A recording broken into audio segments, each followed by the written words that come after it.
Okay, this has to be one of the most unique episodes of the Ortho Show podcast yet. We bring on Kamran Hamid, who is an orthopedic surgeon and foot and ankle specialist. Yes, we're at the Shoulder 360 meeting, and we're talking to a foot and ankle surgeon. It seems like foot and ankle surgery may just be his side hustle. He's a stand-up comedian. He is a rapper, and the dude's got some serious rap skills. We're going to share them. Really love this episode on a unique individual on the planet. I know you're going to love it as well. Dr. Scott Sigman, #follow the fro.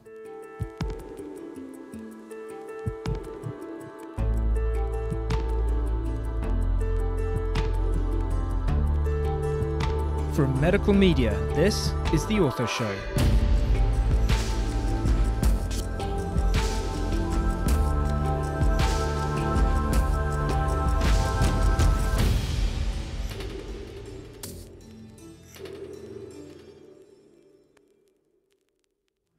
Hello world, Dr. Scott Sigman, your favorite opioid-sparing orthopedic surgeon, here for another episode of the Ortho Show podcast, coming at you from Shoulder 360. And what am I doing talking to a foot and ankle specialist? Well, he's got a lot going on. He is a social media maven. You're going to love this episode, I can promise you. We have Dr. Kamran Hamid, who's an orthopedic surgeon, foot and ankle specialist, practices in Chicago, who's now the chief medical officer at Loyola Medicine. What's up, brother? Thanks for having me. I'm sorry none of your other guests worked out and you had to settle for me. No, it's beautiful, dude. You're going to open up a lot more than that. I love it. All right, so we always like to start off at the beginning, you know. So where and when? I see something about the American School of The Hague. I mean, talk to us about your background and history. Yeah. Well, I was born in Oklahoma. I don't like to talk about that usually, but we moved to the Netherlands when I was a child, and so actually I lived outside of The Hague for several years. And it turns out that speaking Dutch is a very useless skill for an Indian child. But come on, throw a little Dutch at us right now. Dag, hoe gaat het met jou? Ik spreek een klein beetje Nederlands. So those are words that you did not anticipate coming out of this face. We went to school over there for a while. Then we moved to Dallas. We call it the Big D, which had a different connotation. Then now we can't say that anymore. All right. So talk to me about why were you there? Your parents? What were your parents doing? Yeah, my dad worked for an oil company. Okay. So, anyways, it's Halliburton. We usually don't say that either. Oh, we just sure. say, The Republicans oil company. and the Democrats get all mad at everybody, but it's all good. Yeah, so he's a manager of research, and he was working on a project in the North Sea, and that's how we ended up in the Netherlands. It makes sense. So you go down to oil country down into Texas as well at that point? Yeah, exactly. So we ended up in Dallas, and I went to high school there, Plano Senior High School, not East, not West, just the best. Okay. And I went to Texas A&M University for college and medical school. So I was actually accepted into medical school when I was in high school, and then I had to go as part of this combined program. Was it 8 years or down to 6 years at the time? I had 6, 7, or 8 as the option. And so in my second year of college, I started getting depressed thinking about having to go to medical school right away. So I rebelled as much. I was a goody two-shoes. I'm like Eagle Scout and everything. I rebelled as much as I could, and I started doing stand-up comedy when I was a sophomore. Oh, we're totally going to get there. I mean, you got a lot going on, brother, for sure. But I mean, was this like the classic Indian parents who were like, you know, you're going to medical school at the age of 6 months and you just have to get there? I didn't realize there was a choice. So yeah, it was just from the very beginning in utero. This was the plan. Yeah. And brothers and sisters, are they all doctors and stuff as well? Yeah, I have a little sister. She's a doctor too. She's married to a doctor as well. So they met in medical school and cadaver lab, as all great romances Jews begin. and Indians, it's like there's no choice. You know, you're going to go to medical school or a lawyer or whatever. Yeah. Yes, I'm Jewish, just to make sure. I didn't say that. I didn't. It wasn't until after I was a doctor that I realized I had one other option, which was engineer. But I missed the boat on that. So. I love it. So the comedy thing rolls in early in life. Yeah, it rolls in and then it goes into hiatus for a long time. So I started doing stand-up between sophomore and junior year of college. And actually, the interesting thing is I don't drink, but because I wasn't 21, I was not allowed into the comedy club. So they would let me come in just to perform, and then I had to leave right afterwards. And so I did that for a while, and then I had won a competition as the best college comedian in the country. Really? And, this is fascinating. I love this. So I would say the funniest person I think I ever worked with was a guy named Mitch Hedberg. He passed away, unfortunately, but he was a genius. And then I did stand up with Martin Short, who was a little bit bigger name at the time. Now probably don't know him. Yeah, no, we all know Martin Short for sure. Even the young kids in the crowd know him. And then I did stand up with Bill Cosby. Bill Cosby. I hope he didn't ask you out. He did not. Okay, good. I don't think he was really into asking people. But that was a source of pride until like 4 years ago. Now you're in hiding. Although it's back out again, unfortunately, but the world will know. Oh, gosh, yeah. We 125 countries that we reach to right now. So it's all good. That's fantastic. So it's interesting. So did you fall on your face a lot? Was that something that really helped you to grow and mature later on as well? I mean, comedy's hard. Yeah, it's tough. So the first show that I did, it went pretty well. There was actually a guy named Paul Varghese that went before me. He was also Indian, and he was about my age. He's 2 years older than me. And he had gone and taken lessons at the Improv Comedy Club in Addison, Texas. This is in North Dallas. And so he's like very polished, and it was his first time going on stage outside of that place. And so he went up at this comedy club and he performed, and he did pretty well. And he went up there and I was like, oh my God, this guy, like some of his jokes are the same as mine, basically. And so I went up and I did my thing, and it went relatively well. And then there was like a lull, because stand-up comedy is very different than performing, like making music. Because if you're in a band and you go up and you're even in a bad band and you're not very good, people always cheer for you. Like your friends or whoever, they'll be nice. And Sure. Stand-up comedy is unforgiving. You're out there on your own. And you get maybe 15, 20 seconds of sympathy applause. And it doesn't matter who you are. If you're not funny at that point, you can't fake it till you make it. They won't laugh. And so anyways, but there's so many other variables that go into it besides whether you're funny. You can be the funniest person in the world, but if you're in a giant room with horrible acoustics and the speakers are horrible and there's not many people in there, it's impossible. It's impossible to do well in that scenario. It's like podcasting, man. You got to have all the right people in place for sure. Just like this whole crew you got in here. Go Ortho Show. So the second show that I did was in a establishment. It looked kind of like Cheers. It was like a underground place. And we went in this huge And this is in Texas? This is in Texas. Chicken wire in front of you for the beer bottles that they don't splash right. Something like that. It was in Fort Worth, a.k.a. Funky Town. So it was downstairs, and I went in, and it was huge. And there were like maybe 5 people doing comedy. And there were only 3 people in the audience. And it was gigantic, and they were sitting back, and they were there because they were only one person's friend. And so they cheered for that guy, then they got up and left, and then the rest of us are just like talking into a microphone. This place is empty. So at that point, I was like, well, I don't think this is for me, but I don't know. I decided to do it one more time and continue to do okay. And then started building from there. Getting better and better. I think the thing that helped me out was that my stand-up is relatively clean for the most part. Sure. And I didn't use profanity and those sorts of things. And so there's a little bit bigger market for that. Yeah, and it's a growing experience. I mean, it is not easy to get up in front of people and sort of improv and be able to identify things that connect with people so that you can find. And so the amount of energy and work behind each session, the homework, for example, the whiteboard, putting it out, rolling it by, practicing, all that stuff. It's a lot of work. It's people get the impression when they see Dave Chappelle or someone like that caliber go out there that it's just like all, right off the cuff and improv. And it's not. It's like that person has a unique talent to make things seem fresh, even though they've said it 100 times before. For most people, though, stand-up comedy is it's very formulaic in that psychologically people really only remember the beginning of the set and the end of the set. They don't really remember a whole lot of what went on in the middle.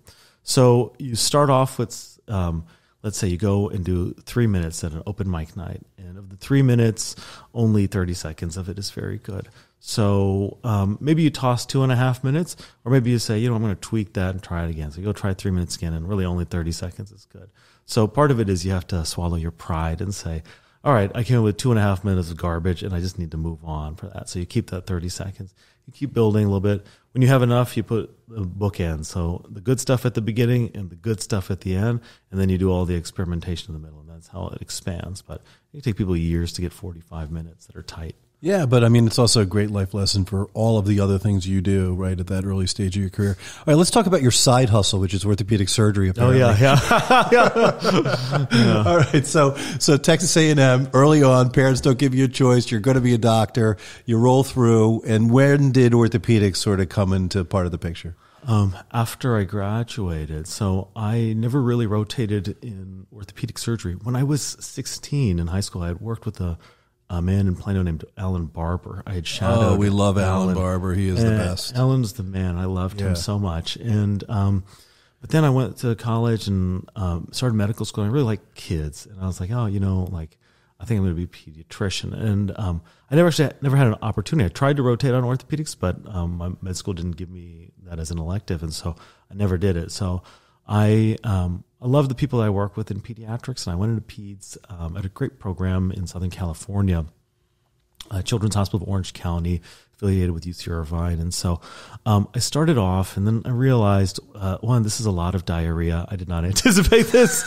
And second pediatrics is a lot of children, it turns out. Yeah, you definitely take care of kids. A lot of kids. Sure. And their parents, too. Their parents, right. And so my dad is a mechanical engineer, and so I missed using my hands. And we used to build stuff and Pinewood Derby and all that sort of stuff in the garage when I was growing up, and I missed that. And so I did peds for a year, but I knew like a few weeks in this wasn't for me. And I kind of fell in love with surgery there because I scrubbed some cases when I was on my anesthesia rotation with some of the general surgeons, so peds general surgeons, cardiothoracic, and I was like, wow, this is cool. So I took a little time off after my peds internship, and I went back home, and I spent a little time with a man named Bob Proby at Texas A&M. He was the chair of orthopedics at that time, and he convinced me to do orthopedics. And so the journey gets a little longer. So the year that I applied, I did an MPH at Harvard, and they would be upset with me because at Harvard they taught us that you should let people know you went to Harvard within 30 seconds, and it's been now almost 10 minutes. Did you go to the Hong Kong? Did you go to the Hong Kong and do any comedy specials like in Cambridge while you were there? I would do stand up at the school or just like for functions and things like that. I mean, it's funny, you Chicago guys. I mean, we have Brian Cole on, and Brian was going to be an OB before he became this world famous, orthopedic surgeon. Right. So I think you are the first member of the Ortho Show to say you were going to do pediatrics before finding the light to become orthopedic surgeon. Yeah. Sure. I was swimming upstream. So I did my MPH in biostatistics and epidemiology, which is the least funny thing there is. God, that has to have been so incredibly boring. I'm sorry. How'd you get through that? Well, I'm Indian, so as you can imagine, I'm a mathlete. Anyways, no, it's interesting. It was exciting. I liked it. I did my ortho residency at Wake Forest University in North Carolina. It's a great program. We got a lot of training, especially in trauma, and so it was a wonderful time. And then while I was there, I just had really wonderful mentors in foot and ankle. Yeah. I did my fellowship at Duke, and then I ended up at Rush. I was actually Brian's. Yeah, you were at Rush for a while. Yeah, I know we were going to talk about that as we got going as well. You were at Rush for about 4 years or so, and helping to take care of some of the pro teams as well. Yeah, a lot of foot and ankle stuff going on with basketball in particular. For sure. Yeah, so I worked very closely with Brian. He's a mentor of mine, taking care of the Chicago Bulls, and it's like pro athlete medicine. It's a different brand than everything else. And so it has its own unique requirements and stressors as well. Yes. Which you don't necessarily learn in a foot and ankle fellowship. I would say I was lucky. I had a gentleman, Jim Nunley, who was one of my attendings and mentors in fellowship.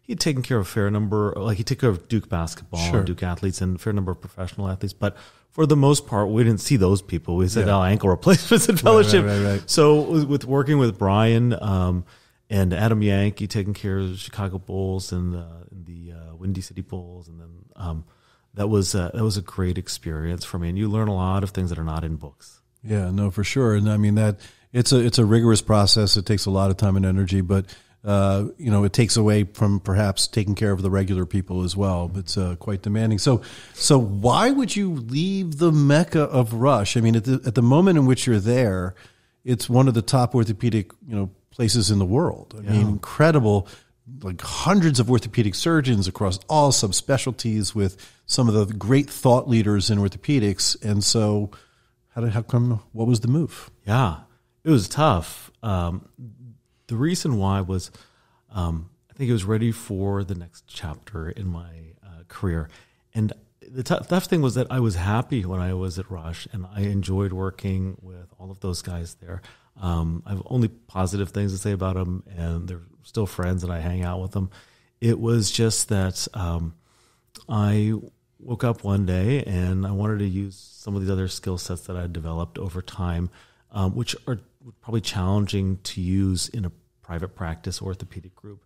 And really, I felt like would be better suited for working in a hospital setting. And so I woke up one day, and it was a real challenging conversation that I had with them because everything was going pretty well. But I ended up going to Loyola, and it's been a great opportunity to work with some underserved communities, and it's very, very much different than... And you have an administrative role now as well. Yeah, I'm chief medical officer of my hospital. So Loyola has 3 hospitals, and one of them I am the CMO. So I'm still very active clinically. I have a full practice, but it's supposed to be 50-50, but it's more like 80-80. Yeah. And it's really exciting. Our hospital, like every other hospital, has lots of challenges. Many of them revolving around staffing, but it is at the end of the day, these are all human problems. There's system things, but it is, as chief medical officer, most of my job is navigating human emotions and negotiating and building bridges, basically. And it's hard now. I mean, staffing is incredibly hard, especially nursing across the country at this point. So I know that there's not a day goes by that you don't have some sort of a conflict or issue that needs to be resolved, and then also taking care of your patients. And, being kind of a big deal on Instagram. And I'm just trying to figuring out how the other hospital administrators are thinking about you as I was watching your Instagram as we rolled in here. Is there any feedback on that? Are you pretty good? No, I think I'm pretty good. So yeah, there's always the curiosity as to whether I'm going to get terminated that day when I arrive after releasing a song. But they, for the most part, are actually very supportive of it. And I think they understand, life is tough, healthcare is tough, and it's nice to be able to laugh. And so I think that's why they're all right with it. And that's great. I mean, I'm a big proponent of social media within medicine, right? For any different, a number of reasons, whether it's a professional brand, education, whatever it may be. And so you've embraced, that social media. So tell us about that. Why do you feel compelled to be able to sort of share some of the things that you're doing? Yeah. So I'll say first and foremost, I think the nice thing about it for me is that it's completely a hobby. So I don't accept money or anything for anything that I do. I get offered often. But as far as comedy or performing, I don't take money for it because I think that takes away the joy from me. It turns it into a job. And so I still do stand up for charities and those sorts of things once in a while. But as far as the social media aspect, essentially when I see something funny or I think of it, I'm like, you know what? I think other people will laugh at this too. And so then I do something revolving around that. At the same time, it's I'm a human being. I get stressed. I got other stuff going on as well. And it's I don't, for the most part, make content for the sake of making content or for followers or likes. I just do it because I think maybe somebody else will think it's funny, or a lot of times I just do it for myself. I have a lot of videos and raps where no one else has ever seen them. It's just I thought this was funny. I made a urology rap. It's really clever and funny, and there's no way I will ever release it to the world. We're not asking you to. I'm just kidding. But no, I think that your unique, branding of how you use social media is different than the overwhelming majority of people, right? You're expressing yourself through your creativity, through your stand-up comedy, as well as your ability to rap. I mean, you literally, we're gonna have to get you a little bit of rap going on here. I don't know what it is with you foot and ankle dudes, but Lou Schoen, I know, is a good friend of yours, and we've had Lou on as well, and he's just this mad professor of an orthopedic surgeon. And I just love his story about how he wound up caring for for Dave Grohl from the Foo Fighters. And literally, I got to tell the story again. I mean, it was like Rosh Hashanah. He was practicing with the shofar, and Dave says to him, you're like a mystical doctor. Is there something you can do to help me with my ankle? So he plays the shofar to Dave Grohl, and then literally 6 weeks later is invited up on the stage at Fenway to be singing with the Foo Fighters. I'm like, it is the craziest story. What is it with you foot and ankle guys and music? I don't know. I was giving a talk on ankle replacements, and I saw Lou, and I was like, hey, you're going to be there? And he's like, I can't. I got to go somewhere else. And I was like, what is more important than this? And I find out later he's going to Fenway Park to perform with the Foo Fighters. You're like, dude, where's my invite? What's going on? Right. Interesting story of how I started rapping, though, was I have no musical training whatsoever. I played clarinet in 5th grade, but besides that, no musical training at all. Well, that's pretty apparent. No, I'm just kidding. Yeah. Thanks a lot. All right, we're done here. It was good to see you guys. So I actually, when patients come in, I ask them all the same 2 questions. I say, what do you do for work and what do you do for fun? And they usually think I'm asking because I want to know how much they're weight bearing or loading on their feet, but I just like curious. Start a conversation. Right. Sure. And so it's almost half of people say, I don't do anything for fun. And which is like depressing. And so one of my PAs said, she's like, Dr. Hamid, what do you do for fun? I was like, oh, what do I do for fun? I don't have any hobbies anymore. I say stand up, but it's like once in a blue moon I do that. And so I was like, I'm going to try playing golf. So I went and took a couple lessons, and then I was horrible at it. It was so frustrating. We all are. It's okay. Yeah. And so I was like, I actually, there's one of the incoming shoulder fellows that's over here.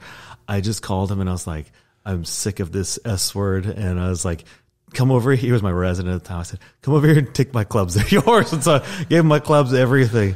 And so I was like, well, what do I like doing? And I was like, I really love rap music, as silly as that sounds. And it's like, I'm very nervous about it because I don't have any training and I'm like embarrassed and, whatever. And so, one day we were actually at the, Academy in 2019 in Las Vegas and went to a concert and it was so fun. And I was like, you know what? I'm just going to bite the bullet. So I had a friend who's a musician in Chicago, and she said that there's this one studio at the time. It's called Soundscape Studio. She's like, it's really good. It's where Chance the Rapper recorded, his first album. And so I was like, okay. So I call and I talked to one of the interns on the phone, and I was like, hi, my name's Kamran. I'm an orthopedic surgeon. I want to try rapping. And he's like, all right, let me call the owner. So I calls Mike, and I talked to Mike. Hi, I'm Kamran. I'm an orthopedic surgeon. I want to start rapping. He's like, I got the guy for you. His name is Jeff. So I'm like, so you didn't say get the hell out of here. I thought his name was gonna be like Lil Tay Tay or something like that. He's like, I got Jeff for you. So I show up and I meet Jeff Aronson, and so I'm like, here's like some music that I bought online, and like I wrote some lyrics, to go record them. He's like, okay, fine. He has no emotions whatsoever. So I go in the studio. Did you have to pay for this? You just like cold called him and just walked in? No, I cold called. I have to pay for it. So you got to pay in advance too. Okay. And so, anyways, I go with the money you got for your golf clubs, right, exactly. And so I go in, and I am in the recording booth, and I'm recording, and it's like he'll do the thing, and I'll like record, and then he'll play it back for me. And I have no idea what this sounds like, or whether it's good or bad or anything. Like, I'm so used to positive feedback in my life that like there's no feedback. Jeff is a black hole. And so I was like, is that okay? And he's like, it's fine. And I was like, oh, okay. So you've gotten A's your entire life. Yeah. And then this guy keeps saying it's fine. And then I like, so anyways, we go through the whole thing. And then at the end, I was like, so how was that like for first timer? And he's like, it wasn't horrible. And I was like, okay. So anyways, end up going back. And the next time I went, there's 2 studios over there. And Jeff has worked with like Lil Wayne, 2 Chainz, like all these famous Chief Keef, like all these big time rappers, right? And me. And you have to be one of the top 10 Indian orthopedic rappers in the world. Top 15 at least, right? So anyways, I go back the second time and I learned one thing at Rush, okay? Which is that if you buy people lunch, they like you a lot more. So I went to the studio, and first of all, most people record there, on substances and at like, 10 p.m. to 6 a.m. I'm the only person that shows up at like 3 p.m. on Sunday. I'm like, I'm ready to rap. And so anyways, Jeff, is me, Jeff, and then there's like the intern over there and somebody else in the other studio is recording. And I was like, Round them up. I'm buying everybody burritos. It's like, okay, fine. After I bought everybody burritos, everybody loved me at that point in time. And so then Jeff and I have become like great friends over the past 4 years, and he to where he actually shows emotion towards me now. Does he bring? Can you like co-rap with any of these other guys? Are you I've done raps. There's a guy who helped with like turnover and anesthesia tech type stuff in the OR when I was at Rush, and I found out he was a rapper, and he's incredibly talented, but just didn't have access to like necessarily great production. And so we went to the studio together, and he sounds like so amazing. That's so awesome. I mean, like all these people I work with are far more talented than I am, but we have a good time together. But you could do foot and ankle surgery. Yes, I can do foot and ankle surgery, and legally none of them can. So I love it. So look, we're here at the Shoulder 360. And I know that you put together a little special. We don't want to take away, but any chance we can get a little bit of a rap here as we're finishing up? Oh, yeah. Well, it's like I'll let you guys listen to it, but I'm going to have to look at the lyrics because I literally... dude, go. I wrote the lyrics while I was driving to the studio, so unfortunately sometimes I just don't remember the song. Okay, you ready? I'm just going to... So the intro goes, "This is dedicated to anyone who scuffed cartilage with a trocar and tried to pretend like it was already there." And then there's like a little voiceover saying, "Wow, that is some linear arthritis." I hope they enjoy that. I don't know if it's funny or not. I definitely have scuffed some cartilage as a resident fellow. All right. So this song then goes, it's based off of Soldier Boy, Superman, or like Crank That is the name of the song. I'll just freestyle. Go freestyle, dude. Okay. Let's see what you got. So go. Goes, "Shoulder boy up in this joint, peep the cuff is barely torn, cut it off and put it on and send the boy back home. Peek and shriek, I'm in trouble, maybe. Just do the Tina Desus. It's some bundle, baby. Looking for a wife, yeah, you already know. I wanna like my cuff, that's retaliate for. I killed at surgery, a funeral dead, and I'm riding high like a humeral head." so stupid. No, that's absolutely fantastic. I don't think there's any doubt about it that you're going to get a huge audience response for that as you roll on in. So when are we going to see that? When's it happen? So I give a technical talk on value-based care at 1, but the stand-up and rapping is at about 5 o'clock. So I'll be doing some stand-up and rapping. Oh, that's absolutely fantastic. Well, our listeners get to hear it first. That's for great. Sure, brother. Now, this was fantastic. Love having you here. We've been looking forward to getting you on for quite some time. I love your approach to life. You're fun. You're exciting. You're energetic. You're doing so many things at the administrative level of care for patients in a hospital setting. Your side hustle as a foot and ankle orthopedic surgeon and stand-up comedy and rapping. One of the most unique guests we've ever had on the Ortho Show. Thanks for having me. I appreciate you. Oh, it's my pleasure. This is Dr. Scott Sigman. #FollowTheFro, host of the Ortho Show. Till next time.